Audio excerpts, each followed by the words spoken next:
infos du Congo. Je vous invite sur le meilleur blog de Belgique, www.banamikili.skyblog.com.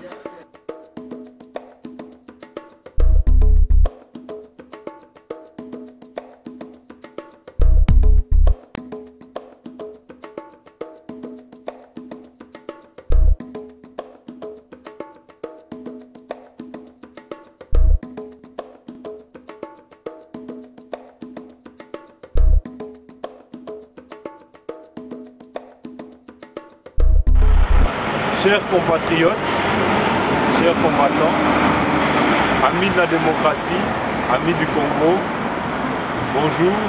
C'est avec un grand plaisir qu'aujourd'hui je vous accueille à Londres pour vous présenter d'abord mes vœux de 2012, soit une année de continuité dans le combat que nous avons engagé contre Hippolyte Kanambe alias Kabila Joseph. Donc aujourd'hui nous sommes venus à Londres. Pourquoi précisément nous sommes à Londres? Nous sommes à Londres parce que c'est là où le combat des combattants avait démarré. C'est pour ça que tout à l'heure vous allez me voir avec un combattant de Londres, Ngando le crocodile. Mais avant tout ça, je voulais d'abord remercier toutes les personnes qui, nombreuses, par l'éveil patriotique, se sont engagées dans notre combat, ce combat de libération du Congo, ce combat qui est le combat pour l'amour du Congo. Donc je remercie toutes les personnes nombreuses qui ont pu nous rejoindre dans ce bloc. J'invite tous nos frères patriotes qui ont rejoint le combat à continuer car la victoire est proche. L'objectif c'est pour 2012. D'ici 2012, nous allons nous battre pour Kabila puisse dégager. Et il va dégager, de gré ou de force il va dégager. Parce que ce peuple lui a montré à suffisance qu'il ne veut plus de lui, qu'il ne veut plus d'un dictateur à la tête du pays. Et lui-même a démontré que ce peuple ne l'a jamais élu en lui sortant des chars. Lui-même il a positionné des chars, il a placé les ennemis du Congo à la tête de la police, des Bisengimana, il a mis des généraux Bosco Tangana, des Rwandais qui ne veulent pas livrer à la CPI, qui tuent le peuple congolais tous les jours, sont récompensés à des grades pour neutraliser le Congo. Notre lutte va continuer, nous allons la continuer jusqu'à la victoire et la victoire est proche. Je tiens aujourd'hui à remercier toutes les personnes, toute notre population qui a voté massivement ces élections qui ont élu démocratiquement M. Etienne Tshisekedi Wamulumba. Car aujourd'hui, s'il y a bien un vainqueur de ces élections, c'est M. Etienne Tshisekedi Wamulumba. Et nous demandons à l'usurpateur, M. Kabila Kanambe, celui-là qui est un président illégitime, qui se maintient par la force de quitter le pouvoir. Je voulais encore rappeler et dire que toutes les personnes qui soutiennent de près ou de loin ce pouvoir, nous allons donc vous traquer dans chaque coin où vous serez. Dans chaque coin où vous serez, nous allons vous traquer et vous subirez la colère du peuple. Vous subirez la colère du peuple congolais. Car le peuple congolais aujourd'hui est éveillé et partout où il se trouve, exprime son ras-le-bol contre ce pouvoir en place, ce pouvoir mafieux qui tue tous les jours le peuple congolais. Ce pouvoir mafieux qui tous les jours enlève, tue, terrorise le peuple congolais et puis après font disparaître même les corps. Aujourd'hui, si nous voyons les gens s'élever contre le tabassage qu'a connu M. Kengo Adondo, ce n'est pas l'opposition qui s'élève pour exprimer sa désapprobation, mais c'est plutôt le pouvoir en place. Et ce pouvoir en place est en train d'exprimer cette désapprobation parce que nous avions déjà compris depuis le début que M. Léon Kengo Adondo faisait partie du pouvoir en place, il n'était qu'un élément qu'ils utilisaient pour tromper la communauté internationale, pour dire que voilà, regardez, l'opposition est divisée. Vous n'avez qu'à regarder le résultat de M. Léon Kengo Adondo à ces élections présidentielles. C'est de 0, quelque chose. Donc, il ne représente rien sur la scène congolaise. Et nous connaissons M. Léon Kengo Adondo depuis longtemps. Il n'a jamais rien fait pour le peuple congolais. Donc aujourd'hui, notre souci, ce n'est pas M. Léon Kengo Adondo, mais c'est toute cette population qui meurt tous les jours sur les joues de la dictature de M. Kabila. Donc aujourd'hui, nous aimerions à toutes ces personnes qui s'offusquent, toutes ces personnes qui s'élèvent contre l'acte qu'a subi M. Kengo Adondo, pour que ces mêmes personnes-là puissent plutôt s'élever contre ce peuple congolais qui meurt tous les jours. Et c'est ça aujourd'hui le souci que nous avons, c'est qu'il faut dénoncer ce peuple qu'on tue, qu'on massacre tous les jours. Et ça, on ne le dit pas assez, on ne dénonce pas assez ce peuple qui est tué par la dictature de M. Kabila Kanambe. M. Kabila Kanambe tue tous les jours et il est plutôt encouragé. Nous voyons qu'il est encouragé par les Occidentaux qui veulent maintenir cette continuité. C'est pour ça que nous disons au peuple congolais, là où il se trouve, cette lutte doit continuer et on va délivrer le Congo par nous-mêmes. Les actions que vous avez commencées par-ci et là, aujourd'hui, portent leurs fruits. Aujourd'hui, ils sont en train de voir partout que le peuple congolais n'aime pas M. Kabila Kanambe. M. Kabila Kanambe aujourd'hui est désavoué par toute la population congolaise, au Congo et à l'étranger. Et aujourd'hui, cette communauté internationale ne sait plus comment imposer M. Kabila Kanambe. Aujourd'hui, la seule personne qui est populaire au Congo, c'est M. Etienne Tshisekedi. Je tiens à remercier tous les peuples congolais qui, des 11 coins de région du Congo, n'ont pas eu peur de soutenir M. Etienne. Aujourd'hui, nous qui nous battons pour le Congo, nous les gendarmes du peuple ici en Europe, qui faisons justice à ce peuple qu'on tue tous les jours, nous tenons à vous le dire, nous ne sommes pas membres de l'UDPS, nous n'avons pas la carte de l'UDPS, mais nous tous, nous nous battons pour un changement, nous voulons un changement véridique, un changement véritable au Congo. C'est pour ça que nous sommes en train de nous battre pour que le Congo puisse aller de l'avant. Nous sommes en train de nous battre parce que nous soutenons M. Etienne Tshisekedi car c'est la personne la plus apte à incarner le changement. En direct de Londres, là, un combattant va avoir ça la histoire. Voilà. Il y a London.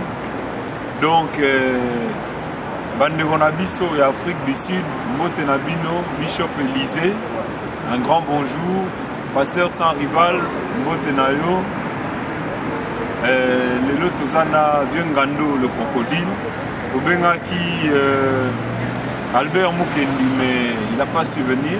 Nous appelons à Sankara.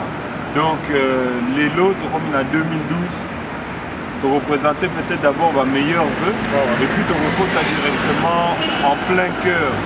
Il y a l'Isolo, Batouazol Belatro, et les Kaki le 30 décembre. Donc, il n'a pas si Malobana, Papa Ngando. Alors, Bana Congo, Bote Mingi tout d'abord. Là, il y a un combattant, Oboyebi, Gérard Gando le crocodile. Dans les gars qui ont fait ça, une bonne année. Dans la cible, une bonne année, vous avez une bonne année déjà. Malgré tout ça, il y a un matanga, surtout, mais pas qu'on a un matanga, vous avez une bonne année. Donc, on continue au moins les solos, et puis, on a un yokanga, et tant que les combattants, les résistants, la carte à RCK, puis la carte à London, là, tout ça, la CRC plateforme.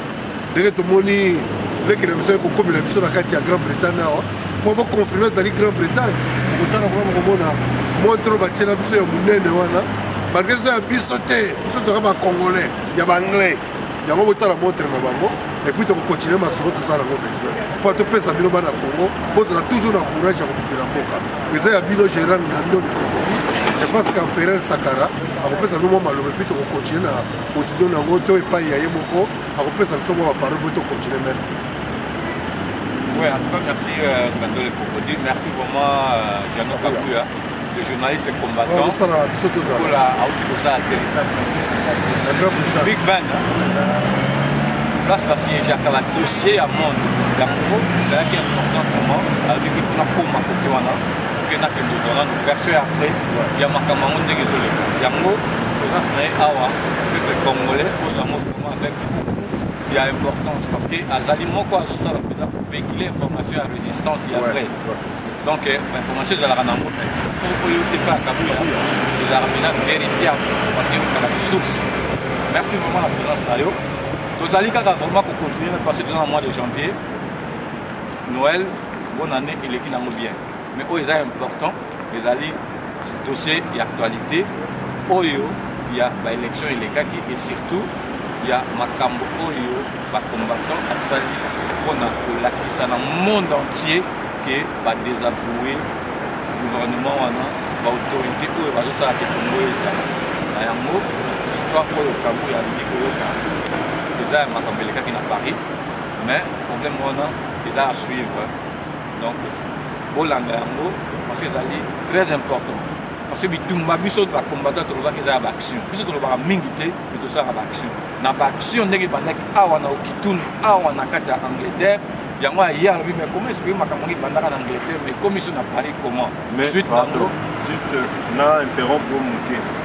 Naé d'abord dans London parce que si la résistance bandaki ezalaki na London.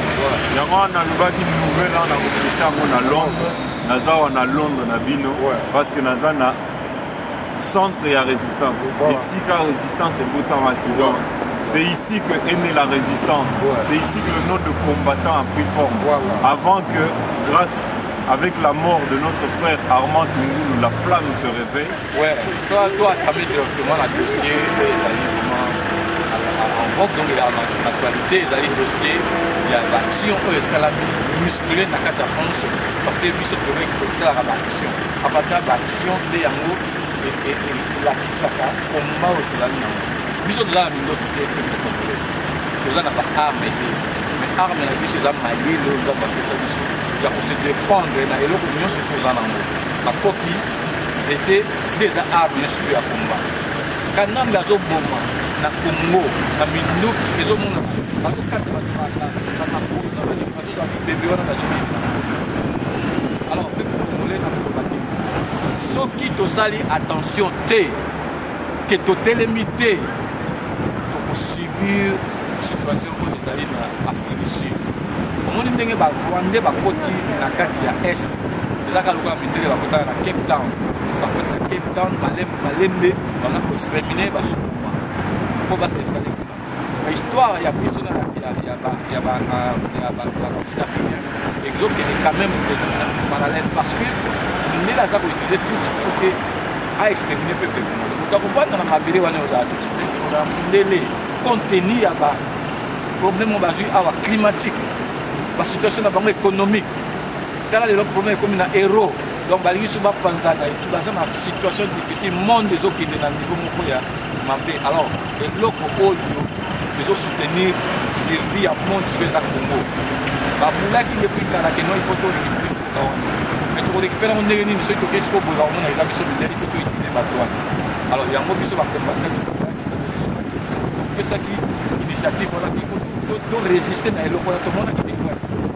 et lelo kana kati ya kongo naza koenleve bato vivant bazokende wapi bazozwa baarena bamitema wana baya kotekaka awa donc soki tosali attention te tokovivre eloko ya Afrique du Sud ou alors tokokoma lokola Australie cela veut dire biso tokoza esude indele kongo wana eza important na survie ya monde nazoloba monde entier parce que na l'estimation ya peuple ya ONU balobi eza koleisa kongo kaka moko ekoleisa 2 billions donc 2 milliards de personnes dans le monde entier Congo kaka ya pamba parce que toza na forêt toza na mai toza na biloko tout oyo eza naturel toza na biloko moko c'est naturel to lokola awa bakwango bakabisa donc eza important pour faire que nous les combattants tozokoka mpona sauvegarder intérêt et intégrité du peuple congolais et surtout richesse na biso alors eloko wana nde totelemaki lokola balingi koyoka biso te yango tokoki koleka na baaction wana nakomonopolise parole te kabuya vraiment nazolisi na et puis avant peut-être na continuer eza toujours na cadre ya montage les frères congolais vous trouvez normal que pour aller au Congo la compagnie SN compagnie belge multinationale qui finance les guerres au Congo, qui finance les viols au Congo, nous fait encore payer un prix très cher, plus cher que les autres destinations qui sont même plus loin que le Congo. Nous payons à partir de la Belgique 1500 € par personne, minimum 1000 € pour aller au Congo. Avec Air France, pareil, 1500 € pour aller au Congo. Pendant que pour aller dans d'autres pays, Brésil, c'est des 500 €.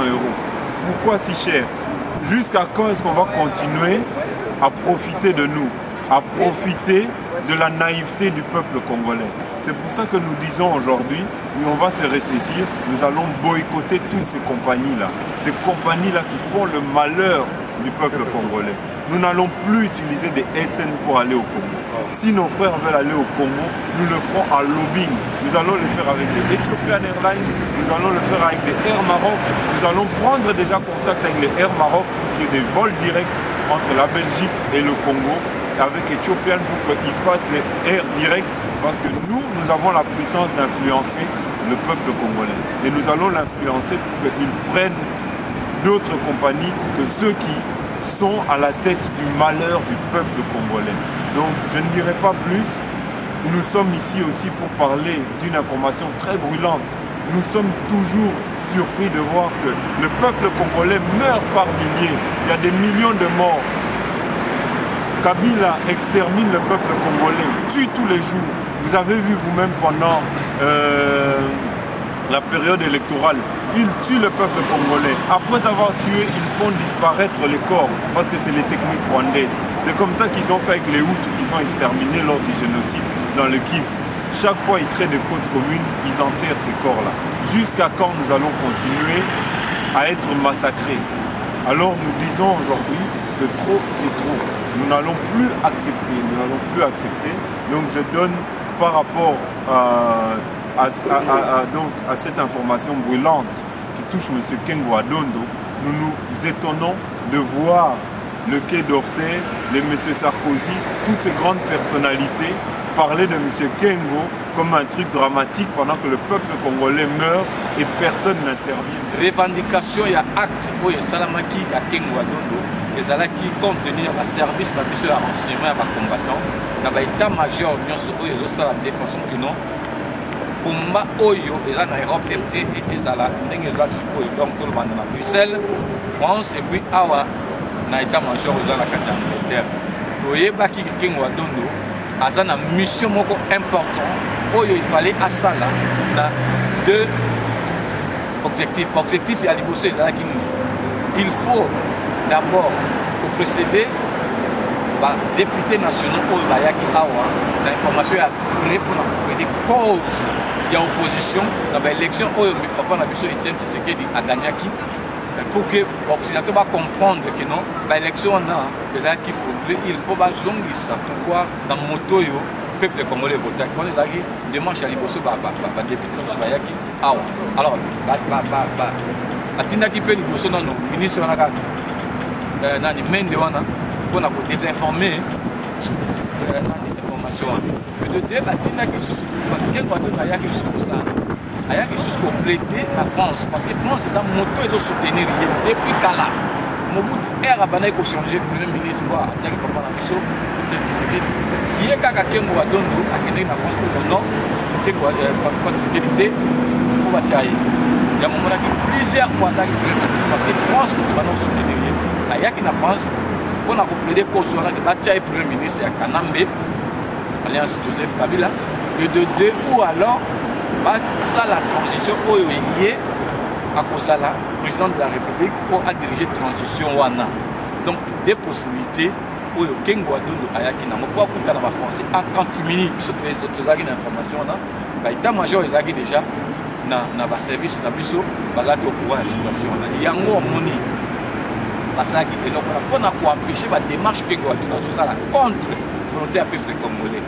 Et ça qui signale beaucoup et ça dans le monde. Et puis, parce que on va avoir chose de manière importante pour l'information et après ce que tout le monde et pas comment on va passer dans un journal anglais, belge, qui est allé fiasco à l'élection et ça dans le Congo, ils allaient vraiment honte, ils allaient honte dans l'histoire de la démocratie.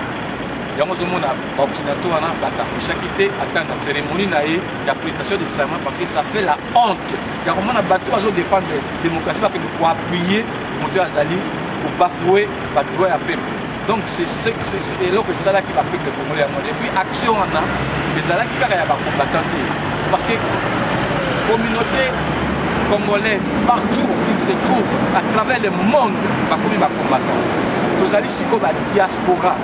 Ils allaient réunis à travers le monde. Ils sont venus à Congo comme à la Brésil, comme diaspora. Alors, diaspora, c'est ça qui est action. L'information, c'est que les combattants doivent faire ça. Les diaspora, les Congolais, surtout. Les peuples congolais, nous sommes très forts pour le moment pour arrêter très loin de na destination inconnue.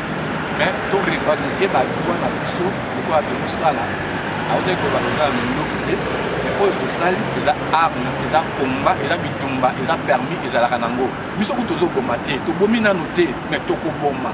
Mais bango baso bomba peut pas pour exterminer. Vraiment ngando na tiré dans malba. Pour continuer la action on a parce que il va combattant, parce que la salle ouais. On a pour revendiquer la loi na biso parce que tout ami défendre le peuple oyo kana bazo bomba. Ça bango bazo participer. Ndenge ya Pereira uti koloba na jalo uti ko parachuter na kati ya Grand-Bretagne état que général ngando to koyebisa bino clair. Ndenge ya Pereira uti koloba ba congolais nyos congolais nyonso azali combattant, congolais nyonso azali résistant. Na kati ya monde oyo tobengaki tosali RCK 5 continent likofi oyo ekangisi 5 continent ya pays esika congolais surtout azali aza na méchant aza na méchant ndeko oyoki ke moninga na nga colonel oyo aza na États-Unis méchant aza kolobeka toso méchant parce que mpona nini bandeko na ngai lelo bakopesa biso likambo ya kengo mais ezaka likambo ya kengo te nakasi momona makambo elekaka awa boye makambo eleka na kati ya Grande-Bretagne toujours bato baza kokontinue babétise na bango ule batika baza kotika te en plus bato yango lere oyo mwana ndeke azokende koprete serment ya moyibi nazobenge angwalima koprete serment ekengo azalaki wana ntango angwalima azoprete serment bato ya mitakala otunela babesika basous-vêtement na bango ezali te bazalaki mpe na kati wana baza kotia ko peuple congolais partout dans les chars de combat mais tozobunda contre qui tozobunda na banani quelle élection tokopase na bachar de combat quelle élection tokopase yango na minduki ya fare na maboko nyonso te ezali mpa nini basisa biso babantu alors peuple congolais nakoyebisa bino boye tokozonga nsima te tokokende toujours na baaction tokozosala bamarche tokopesa bamemo bakoyoka biso toza banyama te to banjiji te tozali bato nakozonga ka oyo na faire koexplike peuple congolais balobi no oyo mutu wana azali je ne sais pas soki lamba soki lumbe soki lambe soki lembe oyo mutu ya lokuta ya numero 1 na kati ya Congo batieli biso perroquet oyo aza kolobela biso ya lokuta aza koloba ke papa Kisekedi ye mutu acréé bacombattant bana Congo soki bolandi bien na kasi ntango RCK bimaki tolobaki na bino bien tolobi ndenge tobimi biso tozali bato ya IDPS te donc congolais oyo soto aza mutu ya IDPS te congolais oyo aza kobunda mpo na mboka na ye ke bazwa mateka bakolongo epai ya papa Kisekedi non ke bato wana nde papa Kisekedi a créé mais de combattre pendant qu'on risque sans faire longtemps ndenge nalobaki kaka na so continue kolobaki mvulusu kimbangu mais résistance combattant grand combattant ye wana so totaki bakimbangu mvulusu kimbangu aza grand combattant tobanda banda combat yoki bacombattant mende azolobake Kisekedi asali bacombattant mpo bakoconquérir pouvoir mais tala nano bato ya libomba bazodirige Congo na biso bana Congo biso toza bacombattant toza barésistant tant tobandaki idéologie oyo via titiatiaki biso idéologie oyo te mpe kokosa na motu ya papa Kisekedi non biso moko tozwaki 2006 ndenge oke kaka questionaki kokwea awa tobandeko na 619 high road na kati ya Layton oyoki na marché Koweït nde tozwi idéologie tobanda combat mais ezali teke balobisa soki oh non papa Kisekedi asali bacombattant mpo baconquérir pouvoir non. Il faut comprendre quelque chose. Le peuple congolais vous a vomi. Mende, ce que vous voyez, vous attaquez, vous traquez partout, ce n'est pas les membres de l'UDPS. Les membres de l'UDPS, ils ont ma petite structure. Mais c'est un éveil patriotique de tous les Congolais. Tous les Congolais ici, Kazali a commis combattants pour lutter contre Bino. Bino Bobo Makabiso, na Congo. Mon cousin a été tué le 24 décembre de 4 balles par vos milices. Ça une formation. Bana bauti ko bomba biso sur la voiture na kati boulevard ba tieli biso sanga même yata ba trafic fait. Abomi plus de 7 personnes à Kimi azo na Paris. Pourquoi azo na Paris? Mboke zanga loi. La justice toke kokotsa makambo ya oya justice ke botala makambo so sala ba fraude ya élection lokuta bakamati pouvoir ba pesa ngo pa lokuta toujours. Toko continuer na biro boite yango na sengi na bana Congo résistant combattant tozali ba ya IDPS. Nous sommes les Congolais.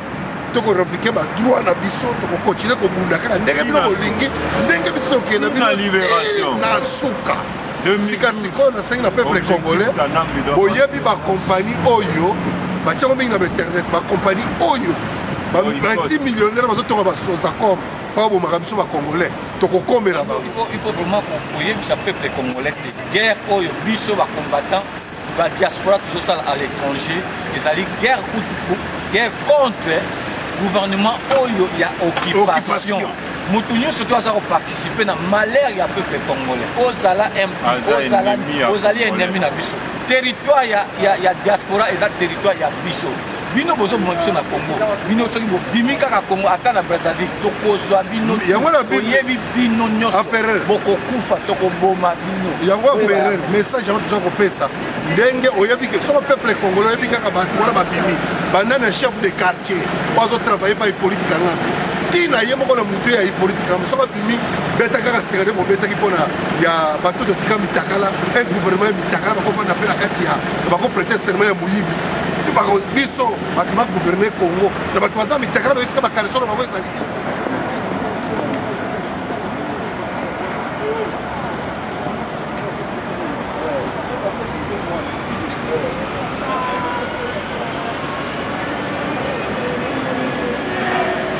guardi sempre in televisione.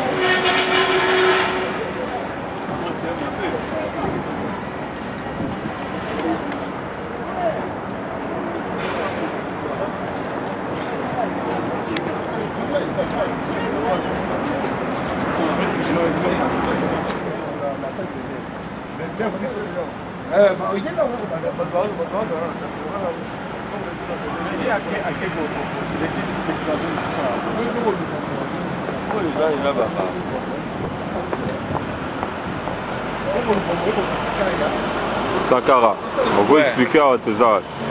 Ouais, merci vraiment Jean Kabouya, les journalistes combattants. Donc,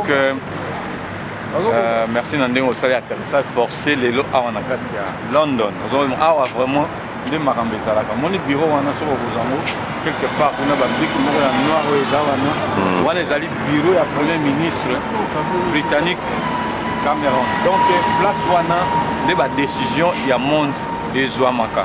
Il y a mon biso Vali Awalelo pour marquer présence à London. Et puis il paraîtrait que tu vas appliquer mon awa mais RD c'est mon boulot mais bateau baroya. Nous avons lancé un message kaka il y a libération à Congo depuis Tobanda pour aller continuer parce que les alliés chemin au nord et tout jusqu'à la libération totale.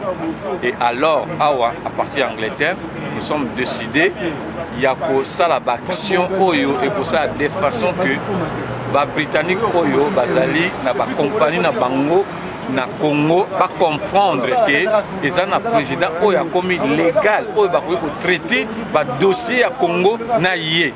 Ce qui va traiter ce dossier à Congo na politique kanambe et que la peine perdue parce que Azali vraiment président de légitimité, Azali rejeté la majorité du peuple congolais à travers la République Nabiso par le territoire Nabiso par rapport à l'élection Oyo et Outaki Koleka. Dernièrement, le peuple congolais est voté. Papa Nabiso Etienne Tshisekedi wa Mulumba, où il a représenté les Congolais à travers le monde. Alors, Yango Sikoyo, Biso Tozo Sala Action Awa, il y a un bureau Oyo, ils auront la décision que vraiment va accepter le verdict il y a peuple congolais. Les chiffres Oyo Mulumba a publié qui wana, ils allaient les chiffres il y a Lukuta. Alors, il y a le cas qui est la Cour suprême pour le bâtir dans le pour qu'il prêté seulement les lots national au na libre Belgique, il y a des fiasco dans le monde qui jamais vu que l'élection est légale. Alors, ceux qui les lots bango va dire que c'est fiasco. Alors, il faut comprendre que non. Va négocier na président légal na biso oyo azali papa biso Etienne Tshisekedi wa Mulumba.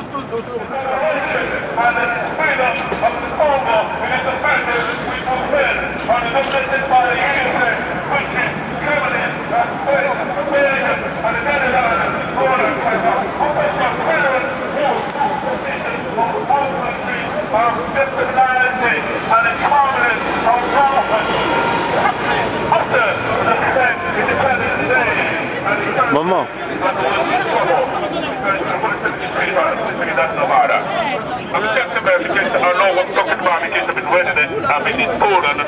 Bonjour maman. Bonjour. Zaki na maloba mo muke ya opesa bandeko na biso. Ba landao.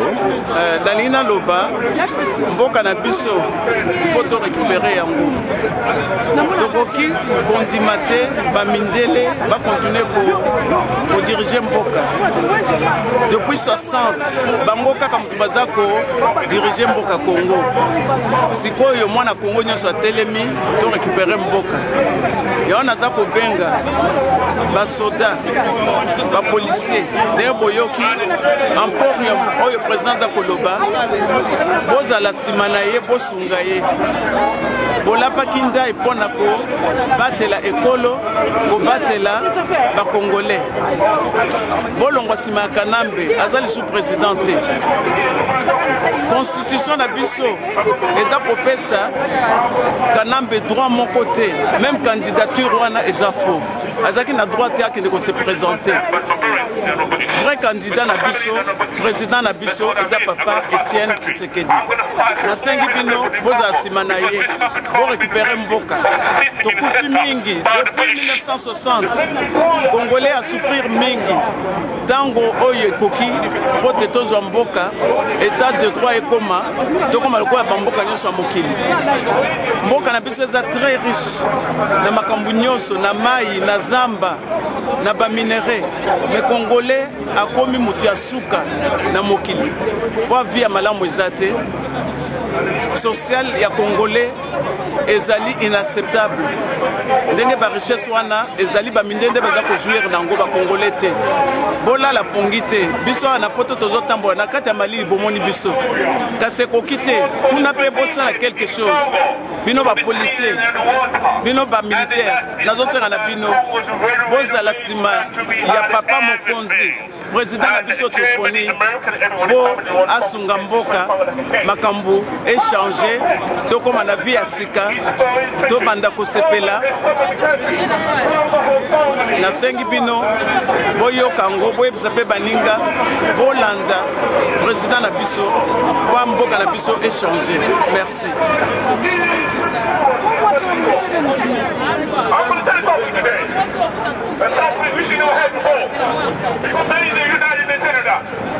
Maybe your mother didn't tell you that, but I'm going to tell you the truth because I know too much. I know too much because I've been reading it. I'm going to tell you too much and then you're going to make sure it's coming back. When someone arrests you off, when they cut you off, and release it, we want you people to come and help us. We want you people to come and join us because so much trouble in the world. The trouble in the world and the time that because we go together. I want to go to the officer, everybody. I don't put it. Wherever you came from, wherever you came from, I want you people to come around and help us. I want you to come join us. Because so much is trouble in the world. So police officers, they're not politicians. Police officers, they're officers. They're innocent.